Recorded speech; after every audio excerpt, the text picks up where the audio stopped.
কি হয়েছে রিপন খালু গোলামের ছেলে মোগল খালু খালু কারগরি করে আমাকে থিয়ে গেল উপজেলার থেকে নিয়ে যায় খালু চলে গেছে এরই মধ্যে ওরা এসে ভাঙ্গা চুরে শুরু করে বেটা আর তার সাথে আরো অনেক ছেলে মারছে। আমি পিছনে ওই দরজা ধরছি দেখি দরজার তালা দেওয়া ছিল, ওই দরজা ভাঙ্গে এই লক ভাঙ্গে আলমারি ভাঙ্গে সব টাকা পয়সা সোনা বানা আমার 7 ভরি গহনা ছিল,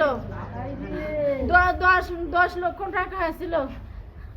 বাড়ির কাজকর্ম যে ইট নিয়েছি ওখানে কবরস্থান কর্ম সব জমি সম্পত্তি রাখছি, সেখানে টাকা পয়সা সব নিয়ে প্রথম আগে নিয়ে গেছিল তখন আমরা নিয়ে যাচ্ছি। তারপর থেকে মেয়ে ভালোই আছে, মেয়ে এসেছে পরীক্ষা সেন্টার থেকে নিয়ে যেতে ধরছিল দিয়ে মেয়ের অ্যাডমিট নিয়ে দৌড় মারছে।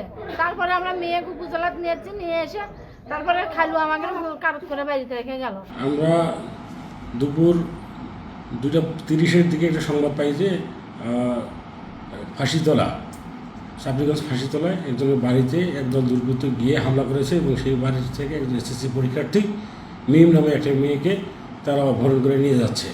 সংবাদটা শোনার সঙ্গে সঙ্গে আমি সঙ্গে অফিসার ফোর্স সহ ওই গ্রামে যাই এবং যাওয়ার সময় দেখতে পাই যে একদল দুর্বৃত্ত দৌড়ে বেড়াচ্ছে।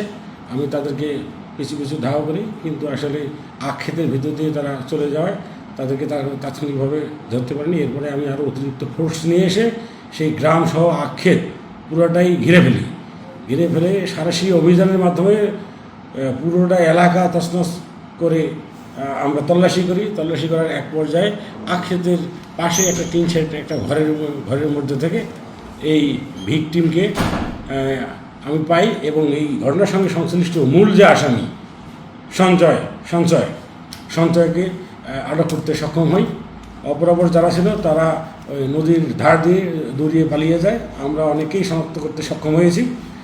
অভিযান চলছে, দ্রুততম সময়ের মধ্যে যারা এই ঘটনার সঙ্গে সংশ্লিষ্ট তাদেরকে আমরা গ্রেপ্তার করে আইনানুগ ব্যবস্থা গ্রহণ করব।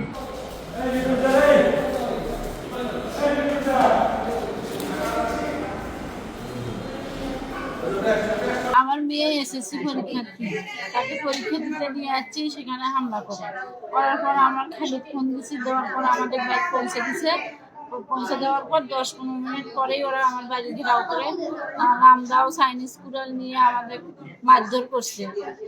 দরজা সব রুমের দরজা ভাঙছে, আমার টাকা পয়সা 7 ভরি স্বর্ণ সব নিয়ে গেছে, 10 লক্ষ টাকার মতো। রাফির ছেলে, অনেক ছেলে পেলে 30-40 জন ছেলে পেলে। প্রথম ঘটনা কি ওরা আসে দরজা ভাঙল, বেটার বাথরুম ঢুকে নিয়ে আসা হয় না, ছিল খয়বারে বেটা ঢুকে নিয়ে আসা, বেটাও ঢুকে আসা। তারপরে বেটাকে মারার জন্য ওরা উত্তরটা যখন আমার বাথরুমের দরজা ভেঙে বেটে নিচ্ছে, তখন বেটাটা খারাপ হতো, বেটা একটু চোট মারতে আমি দৌড়ে গাড়া পাইছে ধরে করুন, বাবা আমার 100 মারিলে দুনিয়া যাবি বাবা, আমার দুনিয়া ঠেকবে না, আমার বছর টাকা চায় না, মারা ভালো আছে, তোমরা আমার সড়ক মারো না বাবা, মারো না। তখনই মারা বাদ দিয়ে আমি সড়ক পৌঁছে দিয়ে দাঁড়িয়েছি আর অকবাই করে নিয়ে নড়া চলে গেছে। ওকা 30-40 জন আসছিল, আর তখন মেহের ধরছে, অস্ত্র হলে কুড়ার আর আমরাও।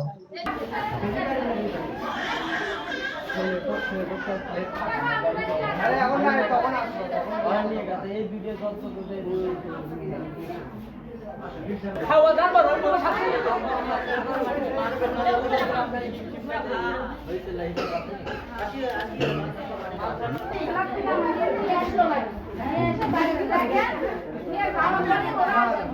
চলে গেছে, আমাকে মারছে, দাদিক মারছে।